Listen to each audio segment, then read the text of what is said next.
Alléluia, papa. Oui, alléluia, devancier Christian. Papa, derrière toi, je remarque deux pancartes, oui, de ce côté-là, oui, là aussi, avec des hommes et des femmes. J'ai une petite idée de ce que c'est, mais brièvement, quelques minutes avant que j'attaque notre question, qu'est-ce que tu pourrais me dire à propos de ces, oui, oui, ces De deux ces pancartes? deux pancartes C'est ça, là. oui, oui. Oh, merci beaucoup. De Tu rien, vois, papa. je me suis bien cabré, hein, bien campé au milieu d'eux. Tu vois, il y a deux et C'est je ça, suis au au milieu des milieu. deux. Voilà.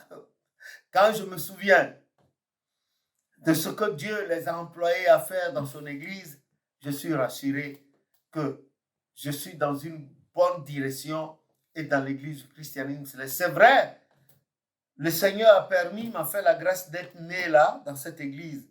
Mais franchement, si c'était un montage des humains, si c'était une église fabriquée de toutes pièces par un homme, je ne pense pas que j'y serais resté un moment. Parce que en grandissant, c'est vrai, je suis né là, mais en grandissant, il y a eu des dérives.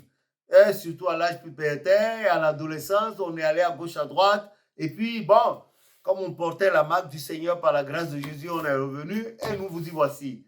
Donc, pour te dire, sur ma droite, c'est-à-dire sur ta gauche, tu as Église du christianisme céleste et puis tu as des personnages là Oui, avec le sigle de l'Église. Hein? C'est écrit en français et puis en anglais. Ça a été révélé en octobre 47. Église du christianisme céleste par ce papa-là, Alessandre Gandolaou Nyanga. C'est par lui que le nom Église du christianisme a été révélé. Bon, les gens, de plus en plus, ils écrivent ça en anglais d'abord avant de mettre. Le français a été ce que le Saint-Esprit a révélé. Celestial Church of Christ n'a pas été révélé. Le français, ce qui a été révélé en français a été traduit. Donc, ce que les hommes ont traduit ne peut pas prendre le pas sur ce que Dieu a révélé. Donc, c'est faux. Quand vous trouvez ces logos là où on écrit Célestial, non. Celui-là, ce papa-là, il a bien précisé. Et j'ai dit dans le tome 1 de Papa au chauffard, j'ai ramené toute la vision. J'ai tout écrit, décrit là-dedans. Partout dans le monde entier où on parlera de l'église du christianisme céleste, que ce soit au milieu francophone, anglophone, lusophone, hispanophone, islamophone, tout ça, il faut écrire ce qui est révélé d'abord. Église du christianisme céleste, avant d'écrire église du christianisme céleste traduit dans la langue dominante du lieu. Bon, eh bien, ce sont les patriarches, ce sont les pères de l'Église, après Papa Ochoufar, bien sûr. Mais le fondateur numéro un, c'est Papa Ochoufar. C'est lui.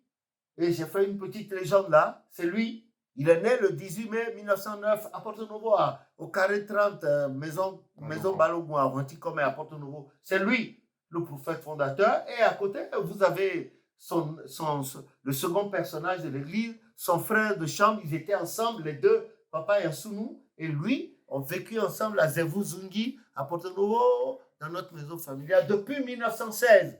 Ils se connaissaient et lui, c'était l'homme ouvrier de l'église Jean Orchestre et c'est lui, la première personnalité après Papa Ochofa qui a amené le premier seigneur évangéliste de l'église du christianisme céleste. Mais malheureusement, le Seigneur l'a rappelé en 1970, le 13 septembre 70, à Cotonou, sa tombe est au cimetière municipal d'Akpakpala et vous allez voir, le monde prend cela d'assaut, le monde y va. Et la dernière fois, la mairie de Cotonou, le chef d'arrondissement, ont dû s'en mêler pour mettre de l'ordre parce que les gens y vont tellement que tout le monde veut prier sur la tombe et il y a eu la bagarre. Je n'étais pas là, mais à la mairie de Cotonou, on me l'a rapporté, on me dit d'entretenir ça correctement, que c'est en passe de devenir un site touristique. Les protestants, les gens de toutes les religions vont là-bas prier sur la tombe de Papa Yansounou. Et après lui, vous avez Papa Gouton, Emmanuel Obou là-bas, c'est le premier visionnaire de l'église du christianisme céleste. Il était mort et c'est le neveu direct à Papa Ochofa,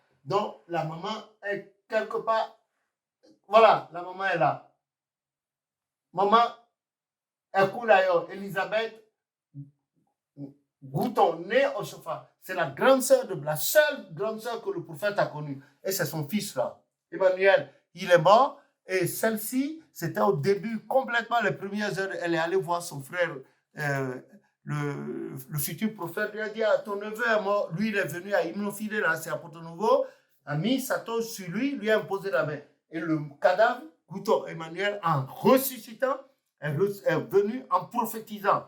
Voilà comment il est devenu le premier visionnaire de l'église du christianisme céleste. Ensuite, Alessandre Nyanga, lui, il était parti, il a entendu dire que chez celui qu'on appelle Oshofa à Wantikome, il y avait des miracles. Donc lui, il avait un problème de pied. C'est comme ça, il s'est rendu là-bas et l'Esprit Saint l'a retenu. Il a fait 7 jours, 7 nuits, sans rien manger, sans boire, sans se déplacer. Au terme de ces 7 jours-là, allez, le nom Église du christianisme céleste est venu.